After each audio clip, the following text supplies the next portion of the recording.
السلام علیکم ورحمۃ اللہ. السلام اللہ اکبر.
أشهد أن لا إله إلا الله وحده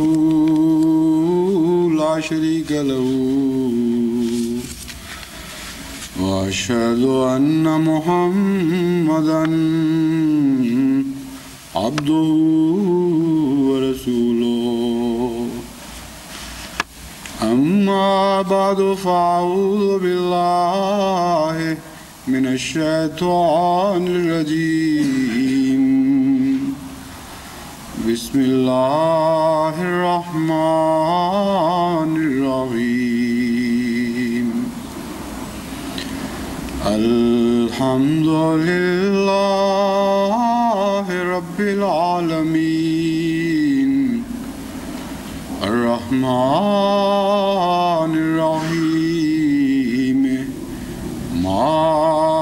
مالك يوم الدين إياك نعبد وإياك نستعين اهدنا الصراط المستقيم صراط الذين أنعمت عليهم غير المغضوب عليهم ولا الضالين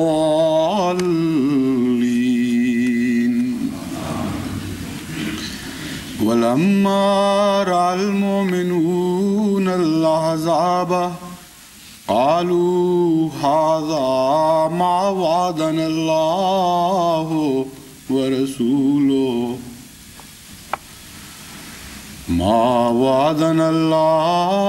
ورسوله وما زادهم إلا إيمانا وتسليما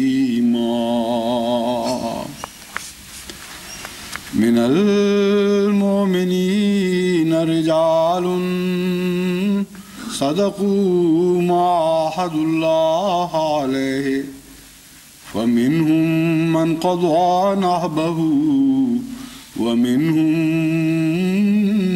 من ينتظر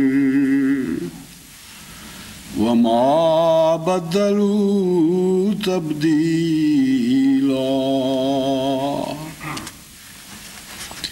ليجزي الله الصادقين بصدقهم ويعذب المنافقين إن شاء أو يتوب عليهم إن الله كان غفورا رحيما ورد الله الذين كفروا بغيظهم لم ينالوا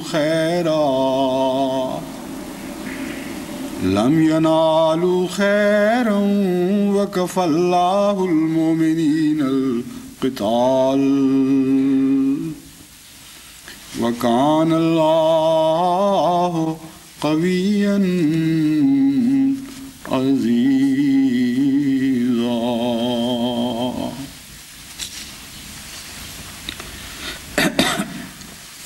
سورہ احزاب آیات 23 تا 26. پچھلے دنوں یہاں ایک ختم نبوت کانفرنس کا بہت چرچا تھا. کانفرنس سے قبل بھی بہت اخباروں میں اس کا پروپیگنڈا کیا گیا اور کانفرنس کے بعد بھی وہ پروپیگنڈا جاری رہا، اب تک جاری ہے. اور اس کے پیچھے بعض بڑی بڑی حکومتیں تھیں اور بعض بہت خطرناک ارادے لے کر جماعت احمدیہ کے خلاف ایک گہری سازش کے ساتھ اس کانفرنس کا پروگرام بنایا گیا اور اس پر عمل کیا گیا. چونکہ جن علماء سے ہمیں واسطہ ہے، ہمارا تجربہ ہے کہ بہت جھوٹ بولتے ہیں، مبالغہ آرائی کی آخری حدیں بھی پھلانگ جاتے ہیں. اس لیے ہو سکتا ہے یہ واپس اپنے اپنے ملکوں میں جا کر وہاں بھی اسی طرح جھوٹ بولیں جیسے یہاں بولتے رہے، اور ایسی غلط خبریں اس کانفرنس کے متعلق دیں، ایسے غلط تاثرات دیں کہ ان ملکوں میں بسنے والے احمدی کسی غلط فہمی کا شکار ہو جائیں. اس لیے میں نے مناسب سمجھا کہ آج کے خطبے میں اس کانفرنس کو موضوع بناؤں تاکہ دنیا بھر کی جماعتیں مطلع رہیں کہ اس کانفرنس کے مقاصد کیا تھے، اس کا پس منظر کیا تھا، کس حد تک یہ کامیاب ہوئی، کیا اثرات اس نے غرض جماعت احمدیہ مسلمانوں پر چھوڑے اور جماعت احمدیہ پر اس کانفرنس کے کیا اثرات ہوئے. اس کے علاوہ بھی بعض امور ایسے ہیں جن کا اس کانفرنس سے تعلق ہے. اگر وقت ملا تو اس خطبے میں، ورنہ انشاءاللہ آئندہ خطبے میں ان کو بیان کروں گا. سب سے پہلی بات تو یہ ہے کہ اتنے بڑے شور کے باوجود اس پروپیگنڈے کے کہ گویا تمام انگلستان کے غیر احمدی مسلمان امٹ پڑیں گے اس کانفرنس کے لیے، خود ان کی توقعات بھی بہت تھوڑی تھیں. شور بہت زیادہ تھا، لیکن دل ان کا بتا رہا تھا کہ بہت کم لوگ آئیں گے. چنانچہ جو ہال کرائے پہ لیا گیا اس کی کل وسعت 2700 آدمیوں کو بٹھانے کی تھی،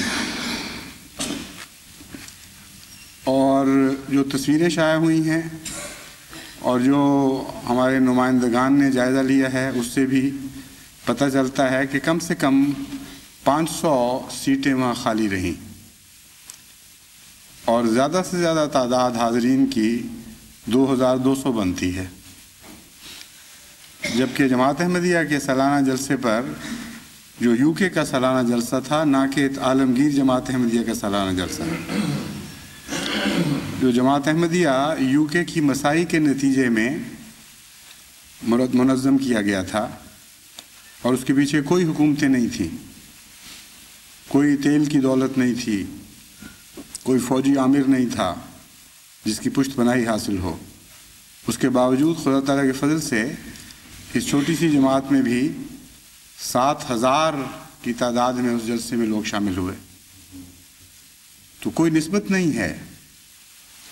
اتنا پروپیگنڈا، اتنا خرچ، مفت بسیں بھی چلائی گئیں، اور کانفرنس سے پہلے چھوٹے چھوٹے جلسے کیے گئے مختلف شہروں میں، اور وہاں جماعت احمدیہ کے خلاف اشتعال انگیزی بھی کی گئی، گند اچھالا گیا اور تحریض کی گئی کہ کثرت کے ساتھ چلو.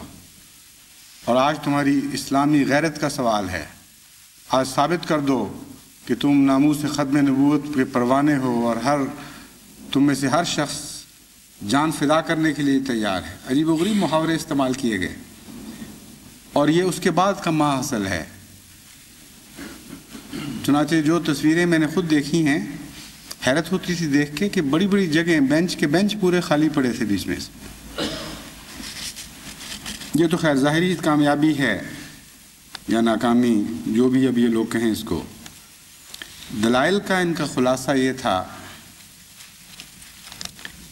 کہ گندی گالیاں، الزام تراشی، فحشا پھیلانا، اور ایسی لغو قسمیں کھانا کہ کوئی شریف انسان تصور بھی نہیں کر سکتا. اس کو ان باتوں کو پڑھ کر بھی حیا آ جاتی ہے کہ کیا باتیں ہو رہی ہیں. یہ ہے خلاصہ ان کے دلائل کا. اور سب سے بڑی دلیل جو اس کانفرنس میں جماعت احمدیہ کے خلاف دی گئی وہ یہ تھی کہ ان کو قتل کر دو، میرا نام لے کر بھی اور آپ لوگوں کے نام لیے بغیر بھی. ہر احمدی کو قتل کر دو، اس کے سوا اور کوئی دلیل نہیں ہے ان کی جھوٹا ہونے کی. اور بڑے فخر کے ساتھ یہ پروگرام شائع کیے گئے اور یہ اعلان کیے گئے کہ اب ہم پاکستان پہنچ کر ان کو اس طرح ٹھیک کریں گے کہ اعلان کیا جائے گا کہ 3 دن کے اندر تم لوگ یا یہ وطن چھوڑ دو یا توبہ کر کے ہمارے اندر شامل ہو جاؤ، یا ہم تمہیں قتل کر دیں گے. تیسرا کوئی علاج ہی نہیں، چوتھا کوئی علاج ہی نہیں.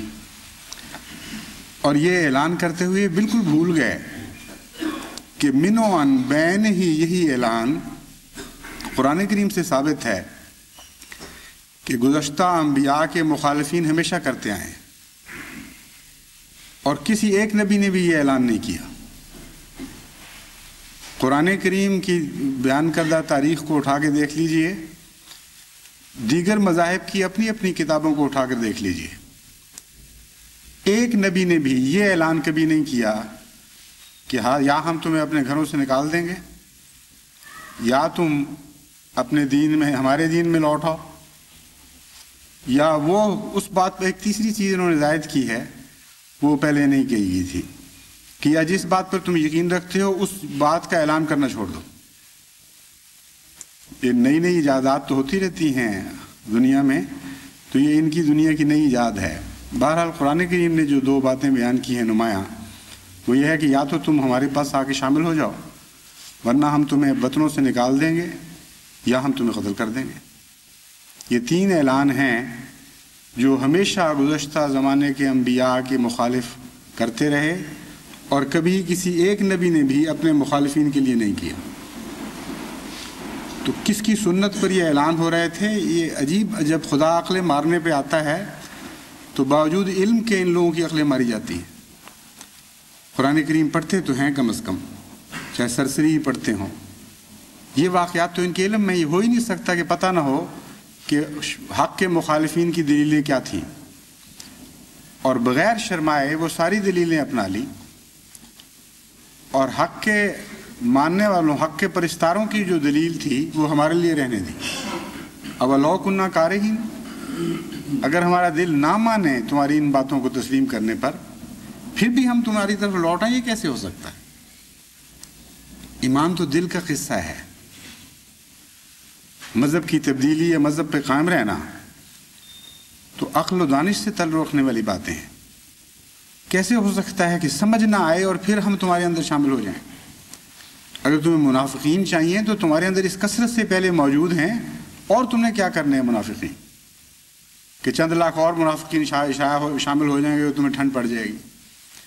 تو اتنی بے معنی، اتنی لغو باتیں کی گئی ہیں کہ حیرت ہوتی ہے دیکھ کر کہ کیوں ان لوگوں کو سمجھ نہیں آتی کہ ہم کیا کہہ رہے ہیں، اور یہ سوچتے کیوں نہیں کہ اس کا کیا اثر پڑے گا۔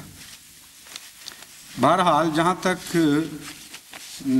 دلائل کا تعلق ہے، ان دو دلائل کے سوا کوئی دلیل وہاں پیش نہیں کی گئی۔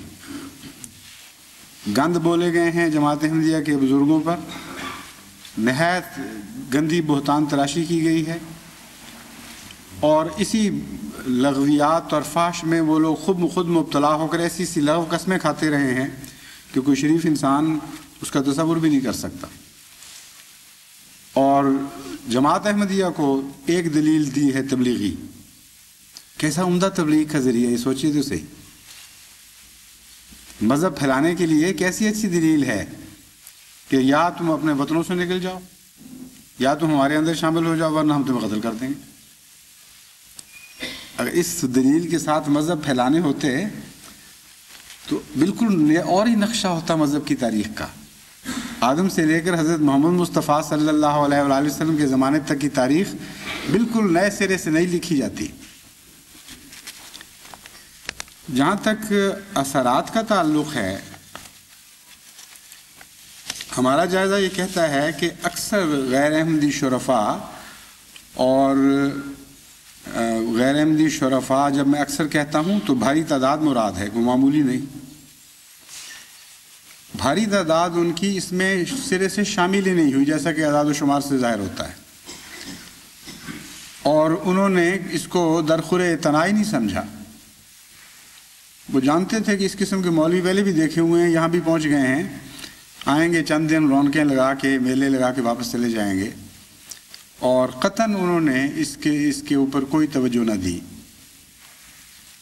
اور جو شامل ہوئے ان میں ایک بہت بڑی تعداد مولویوں کے سرپرستوں کی، یہاں جو مدارس ہیں ان مدارس میں پڑھنے والوں کی، کچھ جن کو بازاری لوگ کہا جاتا ہے، عوامی سطح کے احراری مزاج کے آدمی ہر ملک میں پائے جاتے ہیں،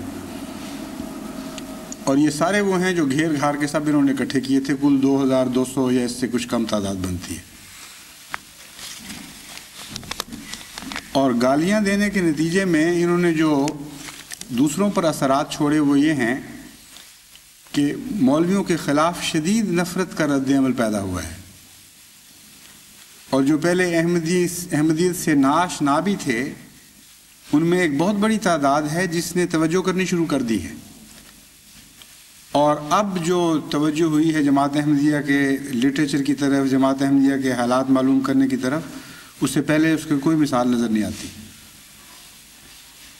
ایک حصہ جیسا کہ میں نے بیان کیا ہے شدید معاندین کا بھی ہے جو لٹریچر پھینک دے گا، نہیں پڑھے گا، لیکن جو مجھے اطلاع مل رہی ہیں بعض جو پہلے شدید معاند بھی تھے ان گالیوں کو سننے کے بعد اب جماعت کی طرف متوجہ ہو رہے ہیں اور بیعتیں بھی ملنی شروع ہو گئی ہیں خدا کے فضل سے. چنانچہ یہ سال جو گزر رہا ہے جس میں علماء نے پروپیگنڈے کیے ہیں، انگلستان میں پاکستانیوں کی بیعتوں کے لحاظ سے ایک سنگ میل کی حیثیت رکھتا ہے. گزشتہ 10 سال میں یہاں پاکستانیوں نے اتنی بیعتیں نہیں کی تھیں جتنی اس ایک مولویوں والے سال میں کی ہیں. تو یہ ان کا نقصان ہے جو انہوں نے ہمیں پہنچایا کہ جو ان کے تھے وہ ہمارے بنتے چلے گئے، جو ان کے مداح تھے یا ان کی خیالی بزرگی سے متاثر تھے وہ ان کی فحش کلامی سن کر ان سے متنفر ہونے لگے، اور جو ان کو احمدیت میں کوئی دلچسپی نہیں تھی وہ دلچسپی لینے پر مجبور ہو گئے. آخر ان کو فرق محسوس ہوتا ہے کردار کا. ہر انسان کو خدا تعالیٰ نے یہ فطرت صحیح سلیمہ بخشی ہوئی ہے کہ جب وہ اچھی چیز کو دیکھتا ہے تو ضرور دل پہ اثر پڑتا ہے. جب بدی کو دیکھتا ہے تو کچھ نہ کچھ تنافر ضرور پیدا ہوتا ہے، خواہ خود بھی بد ہو. تو جماعت احمدیہ اور غیر جماعت احمدیہ کی جو ملائیت ہے اس کا موازنہ کرنے کا یہاں موقع ملا ہے. دوسرا، بھیجوانے والوں نے یہ نہیں سوچا، اور بہت بڑی حماقت ہوئی ہے ان سے، کہ پاکستان کا ماحول اور ہے اور باہر کا ماحول اور ہے. پاکستان میں کچھ حکومت کے جبر ہیں، ہماری بات سنانے نہیں دیتے تم ان کو. کچھ وہاں عام ان پڑھ لوگ اس کثرت سے ہیں بیچارے کہ ان میں مذہبی تعصب کا پایا جانا ایک قدرتی امر ہے، اور باہر کی دنیا کے تہذیب و تمدن انہوں نے دیکھے نہیں ہوئے ہوتے. اب چھوٹے چھوٹے قصبات میں بعض ایسے ہیں جن کی زندگیاں گزر جاتی ہیں، بعض اپنے دیہات اپنے ضلعوں سے باہر نہیں جا کے دیکھتے. تو اس قسم کے ماحول میں جب مولوی جا کے تقریریں کرتے ہیں، چونکہ ان کو خود اپنا علم نہیں، اپنے دین کا علم نہیں، اور دنیا کی شائستگی سے واقف نہیں ہوتے، اس لیے وہ بد اثرات قبول بھی کر لیتے ہیں، اس کا اظہار بھی اسی طرح کر دیتے ہیں. لیکن وہی لوگ جب یہاں آتے ہیں مزدوریوں کے لیے، ان پڑھ بھی ہوں، تو یہاں آ کر وہ ان کی آنکھیں کھلتی ہیں، ان کو دنیا میں ایک برابری کا احساس پیدا ہوتا ہے. ان کو محسوس ہوتا ہے کہ انسان ایک دوسرے انسان کے اوپر ویسے کوئی فوقیت نہیں رکھتا، بلکہ اپنی قابلیت سے، اپنی دلیل سے فوقیت اس کو حاصل کرنی پڑتی ہے، برابر کا مقابلہ ہو رہا ہوتا ہے. اس وجہ سے ان کی ذہنیتیں بدلنے لگتی ہیں. تو پاکستانی ہی صحیح مگر ایک بدلی ہوئی ذہنیت لے کر یہاں پہنچے ہوئے ہیں. اور پھر بہت سے ایسے ہیں جو پاکستان سے ہی نہایت ہی سلجھی ہوئی ذہنیتیں لے کے آئے تھے، کیونکہ بہت سے تعلیم یافتہ لوگ اس وجہ سے سفر کرتے ہیں بیرونی دنیا میں کہ پہلے وہ روشن خیال اور کھلے دماغ کے ہوتے ہیں اور ان کے لیے زیادہ امکانات ہوتے ہیں. بس لیبر ہو یعنی عام مزدوری کرنے والے یا اہل دانش ہوں، یہ دونوں جو طبقات یہاں آ چکے ہیں وہ ملائیت کو بحیثیت ملائیت قبول نہیں کر سکتے. ان کی ذہنوں میں اور ملائیت کے اندر ایک دوری پیدا ہو چکی ہے. تو ہم جو کہا کرتے تھے کہ یہ ہیں تمہارے ملا، شاید وہ بھول چکے ہوں، اتنا اثر نہیں پڑتا تھا، میں جب دیکھا ہے آنکھوں کے سامنے تو رد عمل پیدا ہوا ہے. الحمدللہ کہ خدا کے فضل کے ساتھ اس رد عمل سے جماعت احمدیہ پورا فائدہ اٹھا رہی ہے اور ابھی اٹھاتی چلی جائے گی. ایک اور بالکل الٹ نتیجہ یہ نکلا ہے، یعنی مقاصد جو لے کے آئے تھے اس کے بالکل برعکس. یہاں آ کر یہ بتانا چاہتے تھے کہ گویا نعوذ باللہ من ذالک جماعت احمدیہ پاکستان کو بدنام کرا رہی ہے اور پاکستان کی دشمن ہے. یہ مولوی جو آئے ہیں اتنی بدنامی کروا گئے ہیں پاکستان کی کہ ان پر وہی مصرع صادق آتا ہے کہ ہوئے تم دوست جس کے دشمن اس کا آسماں کیوں ہو. باہر کی آزاد دنیا پہلے ہمارے منہ سے سنتی تھی کہ اس قسم کے مولوی وہاں ہیں اور ان کے نہ عقلیں ہیں، ان کو نہ انسانیت کے توازن ان کے اندر ہیں، نہ دین جو اخلاق پیدا کرتا ہے وہ ان کے اندر ہیں. ہر قسم کی اعلیٰ صفات سے قریباً آری بیٹھے ہوئے ہیں. یعنی وہ مولوی جو جماعت احمدیہ کی مخالفت میں آ گئے ہیں اور جو ان میں سے شرفاء ہیں ان کو زبان نہیں. عجیب ملک کی حالت ہے بیچارے کی. شرفاء کی کثرت ہے، اس کے باوجود شرافت گونگی بیٹھی ہوئی ہے وہاں. اور جو چند نمونے ہیں وہ بولنے والے، ان کا یہ حال ہے جو آپ جانتے ہیں. تو ہم کہتے تھے تو لوگ مانا نہیں کرتے تھے کہ کیسے ہو سکتا ہے. دلیلیں دینی پڑتی تھیں، بعض اقتباسات بھی دکھانے پڑتے تھے اخبارات کے، لیکن اپنی آنکھوں سے دیکھا ہو کہ کس قسم کا مولوی ہے جس سے ہمیں رابطہ ہے، جس سے ہمیں واسطہ پڑا ہوا ہے، اس کا اثر ہی اور ہوتا ہے. لیس الخبر کل معائنت ہے. دور کی باتیں سننا اور بات ہے، آنکھوں سے دیکھ لینا کسی مولوی کو اور اس کی باتیں سن لینا اپنے سامنے آنکھوں روبرو، یہ بالکل اور بات ہے. چنانچہ خوب پھرے ہیں ہر جگہ، اور ایسا گندا رد عمل انہوں نے پیدا کیا ہے کہ سارا ملک بدنام ہو گیا ہے. یہ وہ معززین ہیں جن کے پیچھے ساری حکومت ہے، جن کی خاطر حکم دیا جاتا ہے سفیر پاکستان کو کہ جا کر ان کی مجلس میں بیٹھو. مجھے تو بیچارے کی شکل دیکھ کر رحم آ رہا تھا. ہمارے سفیر صاحب بڑے معزز شریف آدمی ہیں، کس مصیبت میں مبتلا بیٹھے ہوئے تھے وہاں. توبہ کرتے ہوں گے واپس جا کے کہ میں کہاں پھنس گیا تھا. لیکن حکم حاکم مرگ مفاجات والا قصہ تھا، بیٹھنا ہی پڑا ہے ان کو ان گند سننے کے لیے.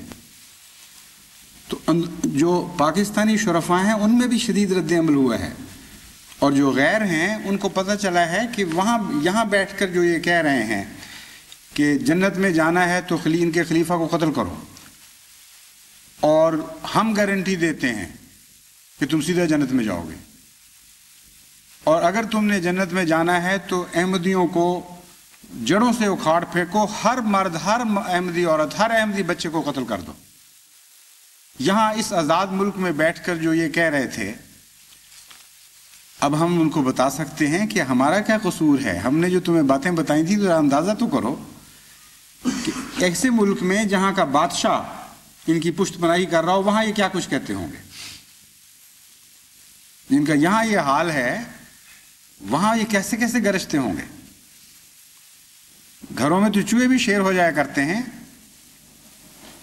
ایسے شکاری جانور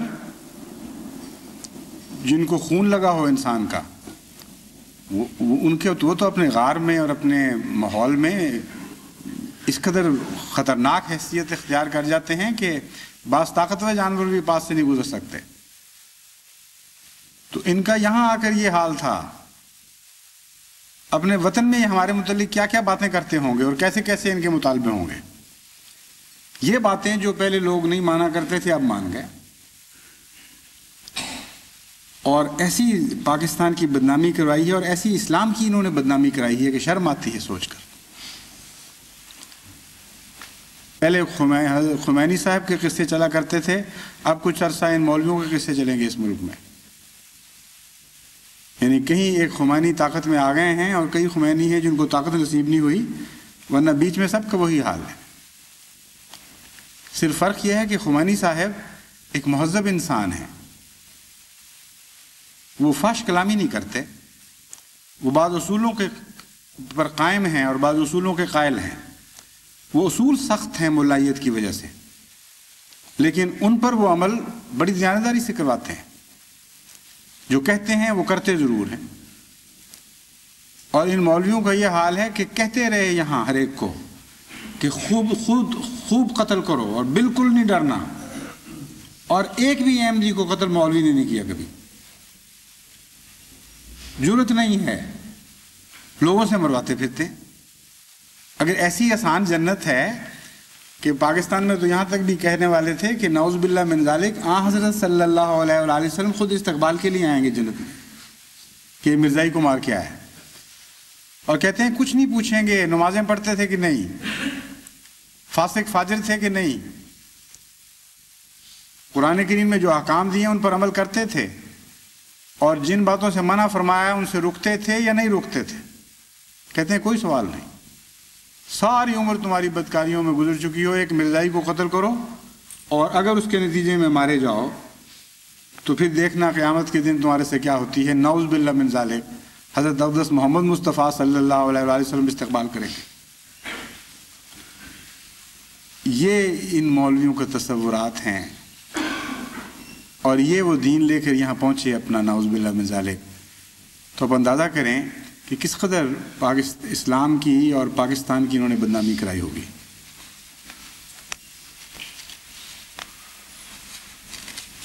افسوس ہے اور حسرت ہے کہ رحمت للعالمین کے نام پر یہ وہاں سے آئے تھے اور نفرتوں کے سفیر بن کے چلے گئے۔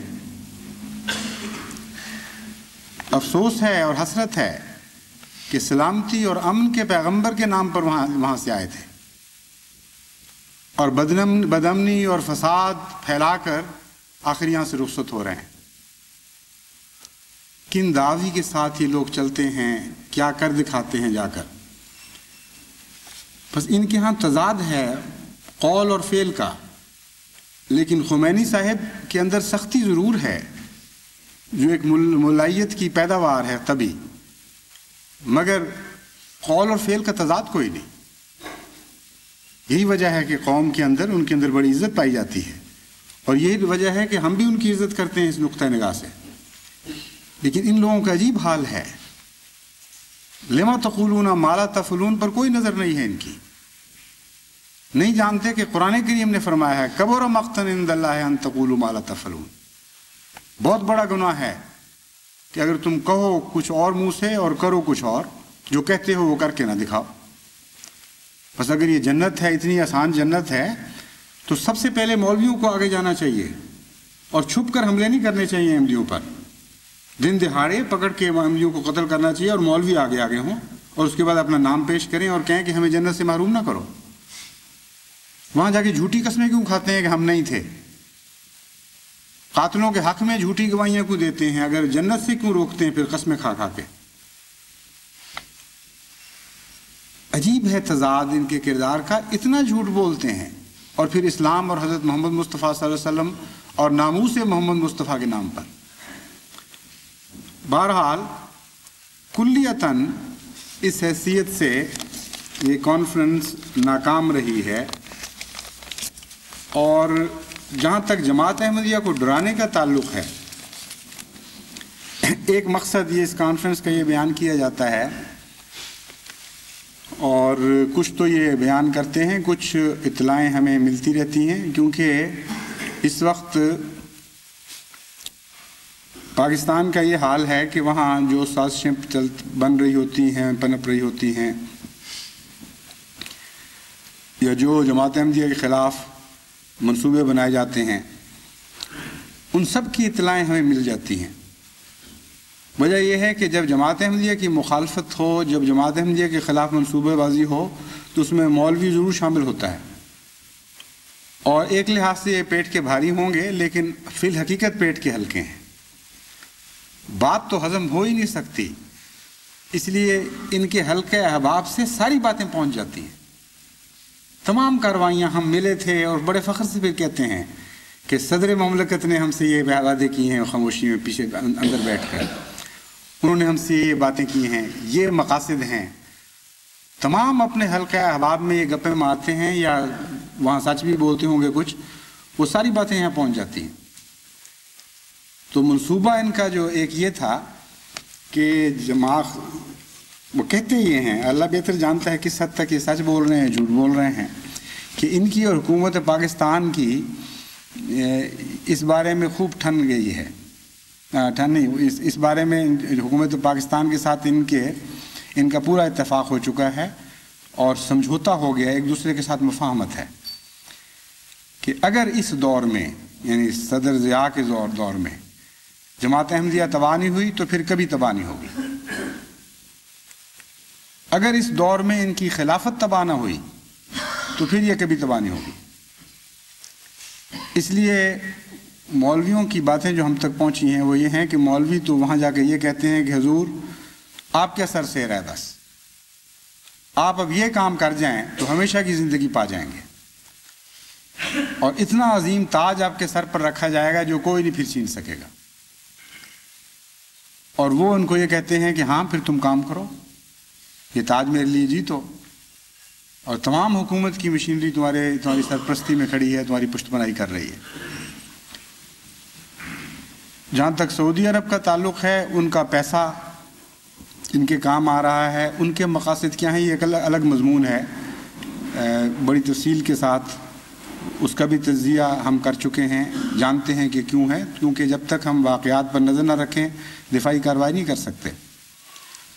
بہرحال اس نیت کے ساتھ یہ علماء بھجوائے گئے کہ وہاں جا کے ایسی نفرتیں پیدا کر دو کہ ان نفرتوں کے سائے میں جب ہم قتل و غارت کی کارروائی کریں تو احمدی خوف زدہ ہو جائیں، ان میں پینک پھیل جائے، وہ اپنی خلافت سے متنفر یا خوف زدہ ہونے لگ جائیں کہ اس نے ہمیں مصیبت میں ڈالا ہوا ہے، اور ایک عام بددلی پھیل جائے، اور پھر خلیفہ وقت کو اس طرح قتل کرواؤ کہ نئے انتخاب ربوہ میں ہونے نہ دیا جائے اور ساری مرکزیت جماعت کی منتشر ہو کے رہ جائے۔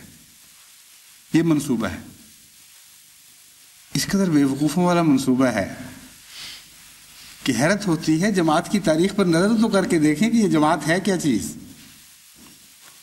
جتنی مخالفت کرتے ہو تم، اتنا ہی جماعت قربانیوں کے معیار میں بڑھ رہی ہے دن بدن۔ کب احمدی کوئی پیچھے ہٹا ہے؟ جتنے تم حملے ان کی جانوں پر کرتے ہو، 100,000 جانیں تڑپنے لگتی ہیں کہ کاش ہم ہوتے جنہوں نے جان قربان کی ہوتی۔ وہی نقشہ ہے جو قرآن کریم میں کھینچا ہے، فَمِنْهُمْ مَنْ قَضَىٰ نَحْبَهُ وَمِنْهُمْ مَنْ يَنْتَظِرُ۔ یہ تو جماعت تم جیسی جماعت ہی نہیں ہے، تم سمجھ ہی نہیں سکتے کس مٹی سے خمیر ہے اس جماعت کا۔ قرآنی مٹی سے اس جماعت کا خمیر اٹھایا گیا ہے، اور قرآن کریم جن الفاظ میں حضرت اقدس محمد مصطفیٰ صلی اللہ علیہ وآلہ وسلم کے غلاموں کا نقشہ کھینچتا ہے، وہ اس زمانے تک محدود تو نہیں تھا۔ مراد یہ تھی قرآن کریم کی کہ ہر زمانے میں محمد مصطفیٰ صلی اللہ علیہ وآلہ وسلم کے غلام بہرحال یہی نمونے دکھاتے رہیں گے۔ ان کا خمیر محمد مصطفیٰ صلی اللہ علیہ وآلہ وسلم کی پاک انفاس سے برکت حاصل کرتا ہے، اور جس کا خمیر محمد مصطفیٰ صلی اللہ علیہ وآلہ وسلم کے پاک انفاس سے برکت لے کر اٹھا ہوا ہو، اس کو کون مٹا سکتا ہے؟ اس کی خسرتیں کون تبدیل کر سکتا ہے؟ تو قرآن کریم فرماتا ہے کہ یہ تو ایسے لوگ ہیں کہ جب ان کو ڈرایا جاتا ہے تو اور زیادہ شیر ہو جاتے ہیں۔ جب ان کو بتایا جاتا ہے کہ ساری دنیا تمہارے خلاف ایکا کر چکی ہے تو رد عمل اتنا شدید ہوتا ہے اس کے خلاف کہ وہ اکٹھے ہوتے ہیں بجائے منتشر ہونے کے، اور یہ جواب دیتے ہیں کہ الحمدللہ واقعی تم اکٹھے ہو گئے ہو، اسی کی تو ہمیں خبر دی گئی تھی، ہمارا تو ایمان بڑھ گیا اس سے پہلے۔ وہی نہیں کہتے، خدا گواہی دیتا ہے فَزَادَهُمْ مَا زَادَهُمْ إِلَّا إِيمَانًا وَتَسْلِيمًا۔ دو باتیں ہیں جو تم ان منصوبوں کے ذریعے ان سے چھیننا چاہتے ہو، ان کا جذبہ اطاعت جس کو تسلیم کہتے ہیں جو تمہیں کھائے جا رہا ہے، اور ان کا ایمان۔ انتشار پیدا کرنے کے لیے یہ دو مرکزی قوتیں ہیں جن پر حملہ کرتا ہے دشمن۔ تو فرمایا جب تم حملہ کرتے ہو اور پوری اجتماعیت کے ساتھ، پورے اجماع کے ساتھ حملہ کرتے ہو، اس وقت ان دونوں چیزوں میں خدا تعالیٰ کے فضل کے ساتھ ان میں اضافہ ہو جاتا ہے۔ اور جب تم ان کے معصوم ان میں سے انسانوں کو قتل کرتے ہو تو تم سمجھتے ہو باقی ڈر کر پیچھے ہٹ جائیں گے۔ فرماتا ہے من المومنین رجال صدقوا ما عاہدوا اللہ علیہ، وہ جو قربانی کے لیے چنے جاتے ہیں، جن کو قربانی کی سعادت نصیب ہوتی ہے، یہ وہ مردان حق ہیں جو خدا کے نزدیک سچے ٹھہرے ہیں، صادق تھے، اور انہوں نے اپنے عہدوں کو پورا کر دیا۔ ان کو ذبح ہوتے دیکھنے والے، ان کو ذبح ہوتے ہوئے دیکھ کر ڈرا نہیں کرتے۔ فرمایا فَمِنْهُمْ مَنْ قَضَىٰ نَحْبَهُ وَمِنْهُمْ مَنْ يَنْتَظِرُ وَمَا بَدَّلُوا تَبْدِيلًا، کہ ان میں سے کچھ تو ایسے ہیں جن کو خوش قسمتی سے اپنے عہدوں کو پورا کرنے کی توفیق نصیب ہو گئی، اپنے دلوں کی امنگوں کو پورا کرنے کی توفیق نصیب ہو گئی۔ کچھ ایسے ہیں جو انتظار میں بیٹھے ہوئے ہیں، اور ان کے اس انتظار اور اس تمنا کی کیفیت کو تم ہرگز تبدیل نہیں کر سکتے۔ وہ اپنے بھائیوں کو قربان ہوتے دیکھ کر اور زیادہ تڑپتے ہیں کہ کاش ہم آگے بڑھیں اور ہم سے بھی ایسا ہی سلوک کیا جائے. ما بدلوا تبدیلا. بڑی قوت کے ساتھ خدا تعالیٰ نے ان کے حق میں گواہی دی ہے, بڑی شان کے ساتھ ان کے صدق کے حق میں گواہی دی ہے. ما بدلوا تبدیلا. ایک ذرہ برابر بھی, ایک شوشہ بھر بھی تم ان کو تبدیل کرنے میں کامیاب نہیں ہو سکے. بس یہ رد عمل ہے جماعت احمدیہ کا, اور یہ اثرات ہیں جو اس کانفرنس نے یہاں بھی چھوڑے ہیں. پہلے جب پاکستان کے احمدیوں کے پر مظالم کے قصے سنتی تھی جماعت یہاں کی, تو بہت بے قرار ہوتی تھی کہ ہم اتنی دور بیٹھے ہوئے ہمارے بھائی ان مصیبتوں میں مبتلا ہیں. جب یہاں آ کے انہوں نے اشتعال انگیزی کی ہے تو کچھ دلوں میں حوصلے بڑے ہیں, کچھ اطمینان پیدا ہوا ہے کہ بہت اچھا, اب جو دور کی باتیں تھیں اب اپنی آنکھوں کے سامنے دیکھیں گے, خود اپنے وہ کیفیات اپنے دلوں سے گزرتی ہوئی دیکھیں گے, ان قربانیوں میں ہم بھی شامل ہوں گے. اس لیے ایک بھی احمدی نہیں ہے جس کو یہ ڈرا سکے ہوں. ہر قسم کے خطرات کے لیے جماعت ہر جگہ دنیا کے کونے کونے میں تیار بیٹھی ہوئی. جہاں جانا ہے تم قسمت آزما کے دیکھ لو, تمہارے مقدر میں جو ناکامی لکھی ہوئی ہے وہ مقدر کبھی تبدیل نہیں ہوگا, اور جماعت احمدیہ کے مقدر میں جو عزم اور تسلیم اور رضا اور ایمان لکھے ہوئے ہیں یہ مقدر بھی کبھی تبدیل نہیں ہو سکتا. تو کلیتاً ناکام رہی ہے یہ کانفرنس اگر ڈرانے آئی تھی. جہاں تک خلیفہ وقت کے قتل کا تعلق ہے, خلیفہ وقت میں تو جماعت کی جان نہیں ہے, خلافت احمدیہ میں جان ہے. ایک خلیفہ وقت کو قتل کرو گے, دوسرا خلیفہ وقت وہی باتیں کہے گا, اسی طرح کہے گا, اس کو بھی اسی طرح خدا کی تائید حاصل ہوگی جس طرح اس کے پہلے کو تھی. تم نادان ہو جو یہ سمجھتے ہو کہ ایک خلیفہ وقت کے قتل کے ساتھ جماعت احمدیہ مر سکتی. جماعت احمدیہ کے اوپر کے خلفاء پر تو وہی بات صادق آتی ہے, اذا سید منا خلا قام سید قول لما قال الکرام فعول. کہ دیکھو ہم میں سے جب ایک سردار مارا جاتا ہے, گزر جاتا ہے, تو اس کے بدلے دوسرا سردار اٹھ کھڑا ہوتا ہے. اسی طرح وہ نیک باتیں کہتا ہے, عظیم باتیں کہتا ہے جس طرح پہلے اس سے کہتا چلا گیا تھا, اور اسی طرح ان باتوں پر عمل کر کے دکھا دیتا ہے. ایک کے بعد دوسرا احمدی اٹھتا چلا جائے گا. ہر سر جو کاٹا جائے گا اس کے بدلے خدا ایک اور سر عطا کرے گا جماعت کو, اور ہر سر اسی طرح معزز ہوگا خدا کی نظر میں جس طرح پہلا سر معزز تھا. ہر سر کو خدا ہدایت عطا فرمائے گا, اس کی ذات کی ہدایت نہیں ہوگی. ہر دل کو خدا قوت قدسیہ بخشے گا, اس کی ذاتی دل کی قوت قدسیہ نہیں ہوگی. تو جماعت احمدیہ کی خلافت کو تم کس طرح مار سکتے ہو؟ اور پھر جماعت احمدیہ اپنی ذہانت کے لحاظ سے, اپنی تنظیم کے لحاظ سے, اپنی قوت عمل کے لحاظ سے نبوت سے جلا یافتہ ہے. اور جس کو نبوت کی جلا حاصل ہوئی ہو وہ چھوٹے چھوٹے مکروں سے مار کھانے والے لوگ ہوا کرتے ہیں. وہ تو دور کی سوچتے ہیں, پہلے سے اپنے انتظامات مکمل کرتے ہیں, ہر احتمال کو پیش نظر رکھتے ہیں اور اس کی مؤثر جوابی کارروائی کرتے ہیں, اور ہر وقت تیار بیٹھے رہتے ہیں. جب خدا کا بلاوا آتا ہے وہ تیار حالت میں رخصت ہوتے ہیں. اس لیے کتنی بڑی بے وقوفی ہے اور کتنی بڑی بزنی ہے, بلکہ تمہاری حیرت ہے تمہاری اپنی عقلوں پر کہ اس جماعت سے اتنا لمبا واسطہ پڑنے کے باوجود یہ بھی نہیں پتہ چلا ابھی تک کہ جماعت کے اندر خدا تعالیٰ نے کیسی کیسی صلاحیتیں رکھی ہوئی ہیں. اس لیے خلیفہ وطن میں ہو یا بے وطن ہو, خلافت احمدیہ کو خدا کے فضلوں کا وطن حاصل ہے, اور اس خدا کے فضلوں کے وطن سے تم خلافت احمدیہ کو کبھی نہیں نکال سکتے. خلافت احمدیہ کو خدا کی حمایت کا وطن حاصل ہے, اس اللہ کی حمایت کے وطن سے تم خلافت احمدیہ کو کبھی نہیں نکال سکتے. خلافت احمدیہ کو خدا کی نصرت کا وطن حاصل ہے, اور اس نصرت کی سرزمین سے تم کبھی جماعت احمدیہ کو نہیں نکال سکتے. اور ہاں, جماعت احمدیہ کو خدا کی طرف سے ایک روب عطا ہوا ہے. خلافت احمدیہ اس روب کے ساتھ تمام دنیا کے اوپر خدا تعالیٰ کی خدمت, خدا تعالیٰ کے دین کی خدمت سر انجام دیتی ہے, اور اس کا روب دور دور تک اثر کرتا ہے. تمہارے دلوں پر بھی یہ پڑتا ہے. یہی روب ہے جس نے تمہیں خائف کیا ہوا ہے, یہی روب ہے جس کی وجہ سے تمہارے بدن کانپ رہے ہیں, اور تم سمجھتے ہو کہ جب تک خلافت احمدیہ زندہ ہے جماعت احمدیہ پھیلتی چلی جائے گی اور کبھی نہیں رک سکے گی. تم گواہ ہو اس روب کے, اگر اور کوئی نہیں. اس رعب کی سرزمین سے جو خدا کی طرف سے عطا ہوئی ہے تم خلافت احمدیہ کو کبھی نہیں نکال سکتے. کیا تمہارے منصوبے اور کیا تمہاری کاروائیاں. حیرت ہے کہ سبق پہ سبق دیے جاتے ہیں اور پھر تم آنکھیں بند کر لیتے ہو اور غافل ہو جاتے ہو.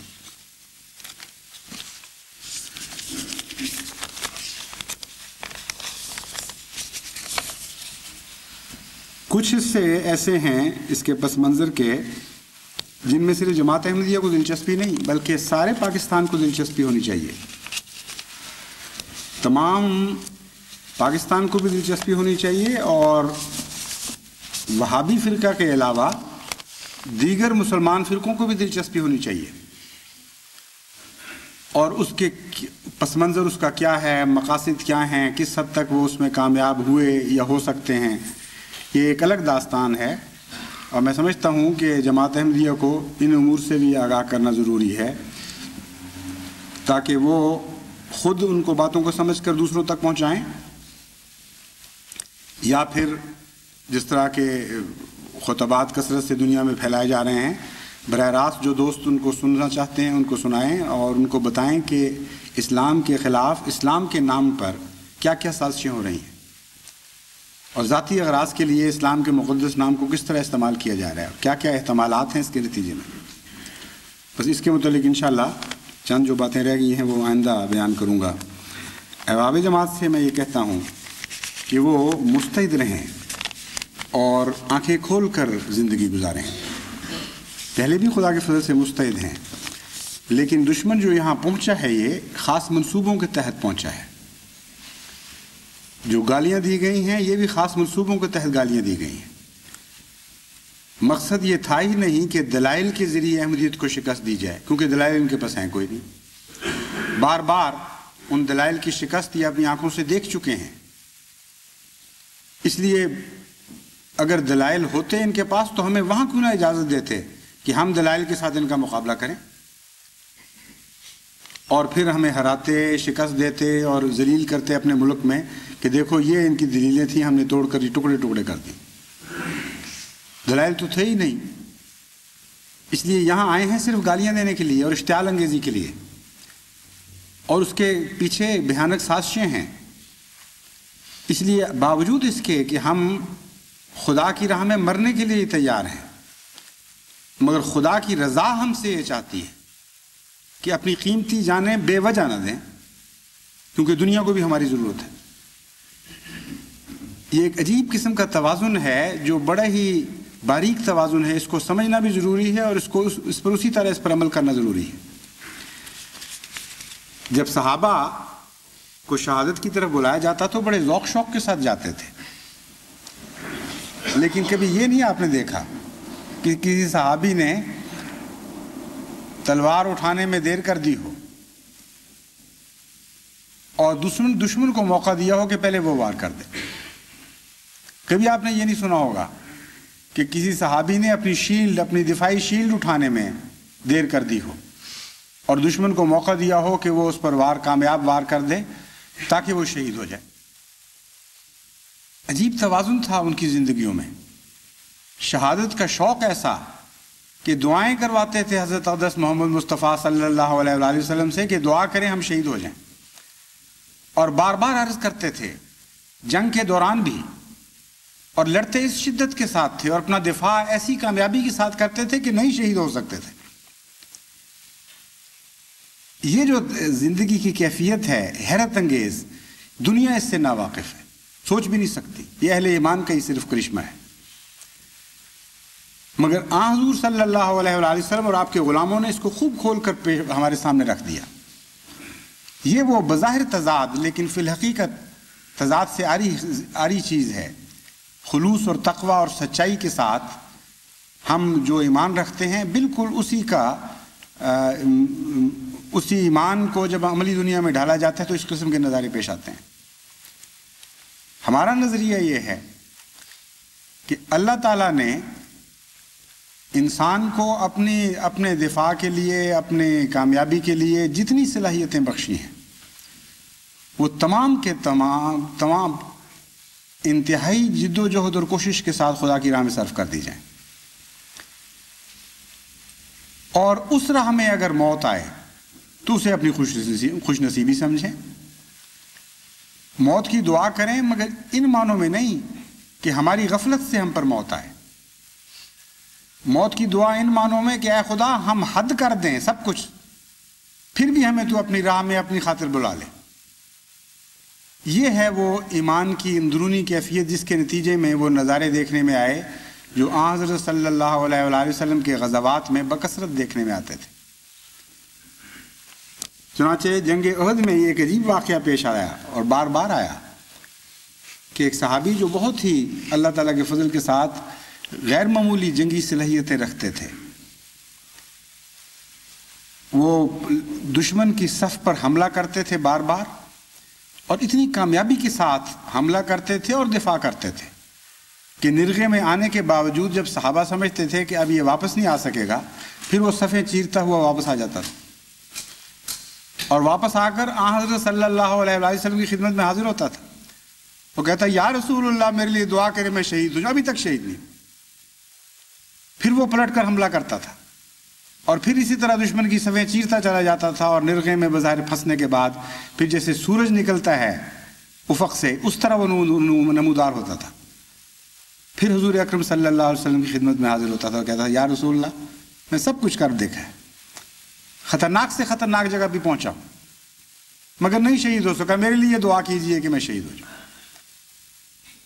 راوی بیان کرتے ہیں کہ ایک دفعہ پھر جب وہ واپس آئے تو اتنی التجا تھی ان کی اس درخواست میں، اس تمنا کے اظہار میں، کہ اس وقت حضرت محمد مصطفیٰ صلی اللہ علیہ وسلم نے دعا کی کہ اے خدا اس کو شہید کر دے.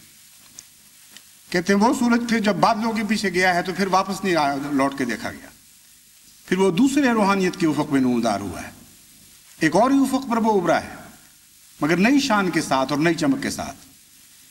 یہ ہے وہ توازن جو جماعت احمدیہ میں دیکھنا چاہتا ہوں. میں کیا آپ کا خدا دیکھنا چاہتا ہے.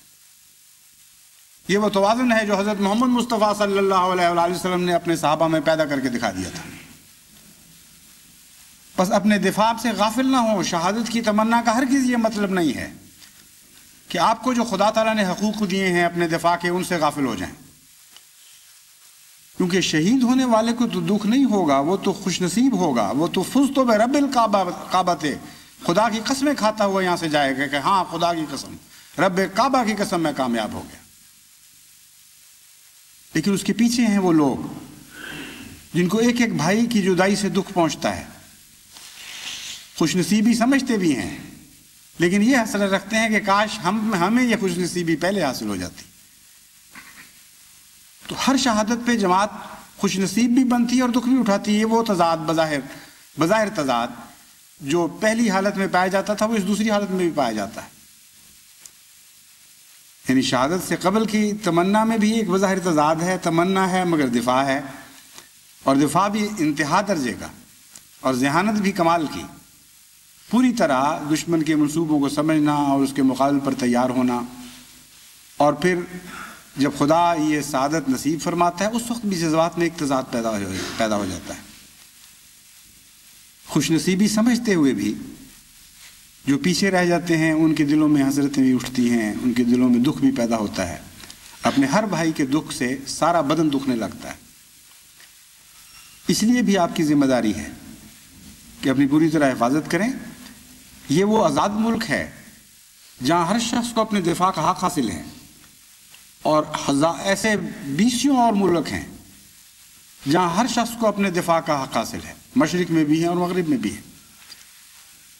اس لیے آپ ان مشکلات میں سے نہیں گزر سکتے، آپ چاہیں بھی تو نہیں گزر سکتے جن مشکلات میں پاکستان کا بیچارہ احمدی گزر رہا ہے. اس لیے خدا تعالیٰ نے جو آپ کو سہولتیں دی ہیں ان سے استفادہ کریں اور دعائیں بھی کریں، مستعد اور بیدار ہو کر زندگی گزاریں، لیکن جذبہ انتقام نہ پیدا ہونے دیں. حقیقت یہ ہے کہ جن لوگوں سے آپ کو واسطہ ہے قرآن کریم میں ایسا اشارہ موجود ہے کہ اللہ تعالیٰ اگر چاہے تو ان کو معاف فرما دے اور انہی میں سے ان اندھیروں میں سے روشنی کی کرنیں پھوٹنے لگیں. انہی راتوں میں سے ایک نیا دن طلوع ہو جائے، یہ امکان موجود ہے. اور انہی آیات میں جن میں نے تلاوت کی تھی اس ذکر کا اس بات کا تذکرہ فرمایا گیا ہے.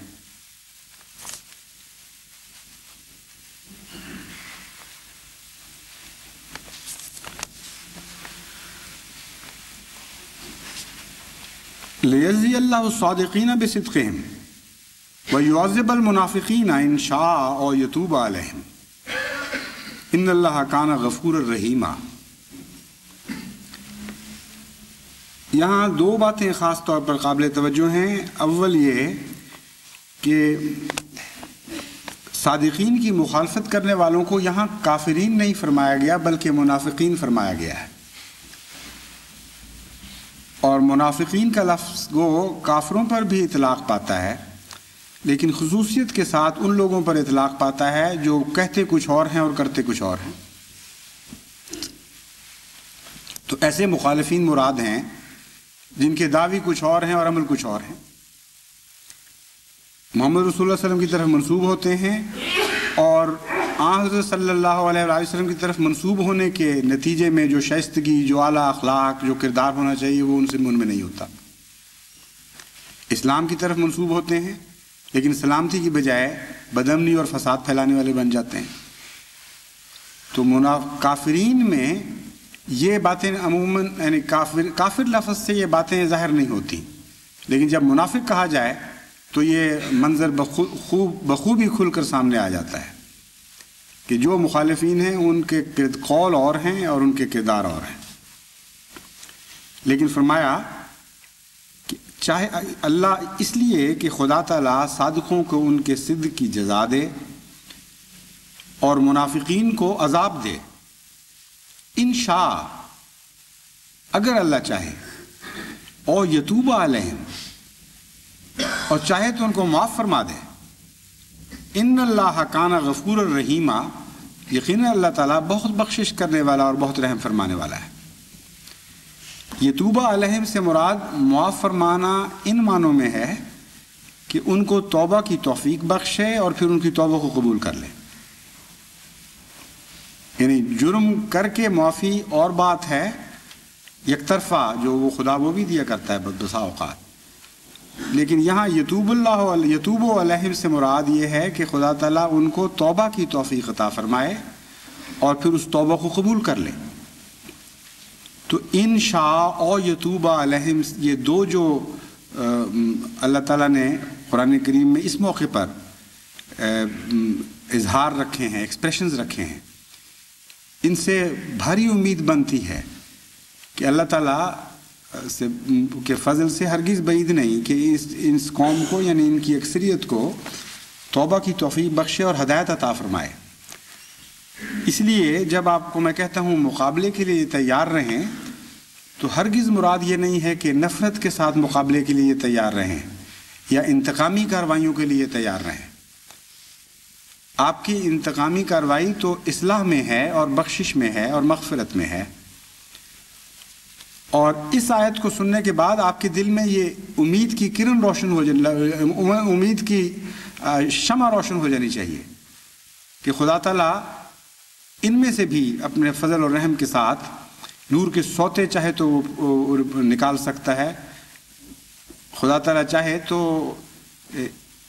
ان میں سے بھی خدا تعالیٰ ہدایت یافتہ پیدا فرما سکتا ہے. یہ امید ہے جس کو لے کر آپ آگے بڑھیں. اور یہ بے معنی نہیں ہے، یاد رکھیں نہایت ہی حیرت انگیز طور پر نہایت ہی فصیح و بلیغ کلام کیا گیا ہے جو مستقبل پر بھی اثر انداز ہو رہا ہے. یعنی واقعہ پر گزشتہ زمانے کا بیان کیا جا رہا ہے لیکن الفاظ ایسے ہیں جو اسلام کی باسط ثانویہ سے بھی تعلق رکھتے ہیں. اس لیے آپ اپنے قوم پر اور اپنے مخالف مسلمان پر، خواہ مسلمانوں کے لیے خواہ وہ مسلمانوں پر خواہ وہ آپ کے ہم وطن ہوں یا نہ ہوں، بد دعا نہ کریں. جیسا کہ میں نے کہا ہے اگر بے اختیاری ہے، مجبوری ہے، بہت دکھ اٹھاتے ہیں تو ائمۃ التکفیر کے لیے آپ کو بد دعا کا حق ہے، لیکن ان لوگوں پر نہ کریں. ان کے لیے ہمدردی دل میں رکھیں، امید کا دامن نہ چھوڑیں، تبلیغ توکل کے ساتھ اور امید کے ساتھ کریں اور ساتھ دعا کریں. اگر آپ اس نصیحت پر عمل پیرا ہوں گے تو انشاءاللہ تعالیٰ دیکھتے دیکھتے یہیں سے ہی جو دشمن ہیں وہ آپ کے دوست بننے لگ جائیں گے. تم دیکھو گے کہ انہی میں سے قطرات محبت ٹپکیں گے. بعد آفات و مصائب کے چھاتے ہیں اگر تو چھانے دو. یہ عشق و وفا کے کھیت کبھی خون سینچے بغیر نہ پنپیں گے. اس لیے خون سے سینچنے کے لیے تو تیار رہیں، لیکن یہ امید رکھیں اس چمن سے کہ خدا تعالیٰ کے فضل کے ساتھ یہ چمن ہرا بھرا ہو سکتا ہے. آپ کو اپنے خون سے سینچنا پڑے تو سینچیں گے. خدا تعالیٰ اگر فضل فرمائے تو آپ کے خون کی قربانی کے بغیر بھی اس کو ہرا بھرا کر سکتا ہے. آپ کے آنسوؤں کو بھی وہ قوت بخش سکتا ہے جو اس خشک مٹی کو سیراب کر دیں اور اس میں سے خدا تعالیٰ کے فضل کے ساتھ نئی شادابی لہلاتے ہوئے کھیت نمودار ہونے لگ جائیں. بس اس امید کے ساتھ دعائیں کریں. لیکن جیسا کہ میں نے بیان کیا ہے، اپنی حفاظت کا، اپنے عہدیداروں کی حفاظت کا اور جماعت کی عمومی حفاظت کا خیال رکھیں. تبلیغ کریں مگر حکمت کے ساتھ، محبت اور پیار کے ساتھ، اور اس یقین کے ساتھ اور اس یقین کے ساتھ اور اس یقین کے ساتھ کہ خدا کی قسم آپ لوگوں نے لازماً فتح یاب ہونا. تمام دنیا میں یہ پھیلتے چلے جائیں آپ کا تعاقب کرتے ہوئے، کبھی کس قیمت پہ بھی آپ کو خدا تعالیٰ نے ناکام نہیں فرمانا. آپ موسیٰ کی قوم نہیں ہیں جس نے یہ کہا تھا انا لمدرکون. آپ نے دیکھا کہ آپ کے پیچھا کرتے ہوئے یہاں آئے، لیکن اس کے نتیجے میں آپ کا ایمان بڑھا ہے. ہرگز یہ آواز آپ کے دلوں میں پیدا نہیں ہوئی کہ ہم پکڑے گئے جیسا کہ موسیٰ کی قوم نے کہا تھا. اس لیے گو میں یہی کہوں گا کہ انا معی ربی سیہدین، یقیناً خدا میرا رب میرے ساتھ ہے. لیکن صرف اسی پر میں اکتفا نہیں کروں گا، بلکہ حضرت محمد مصطفیٰ صلی اللہ علیہ وآلہ وسلم کی غلامی میں یہ کہوں گا لا تحزن ان اللہ معنا.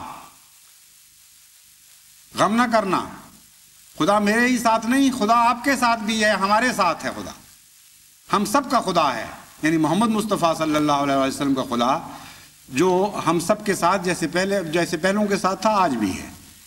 بس اس یقین کے ساتھ آپ آگے بڑھیں، دشمن آپ کا کچھ نہیں بگاڑ سکتا.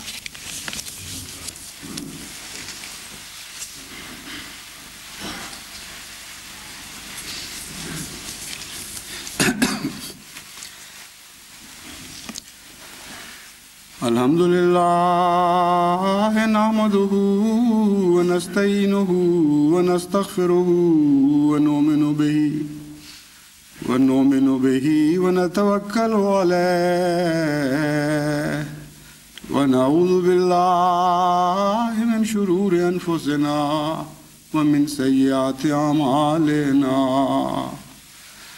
من يهده الله فلا مضل له ومن يضلله فلا هادي له ونشهد أن لا إله إلا الله وحده لا شريك له ونشهد أن محمدا عبده ورسوله.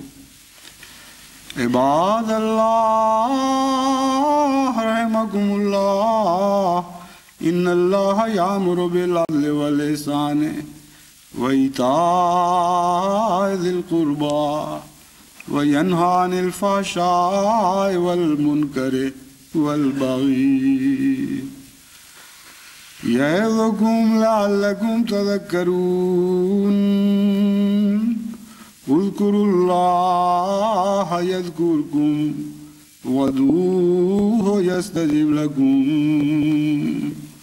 ولذکر اللہ اکبر.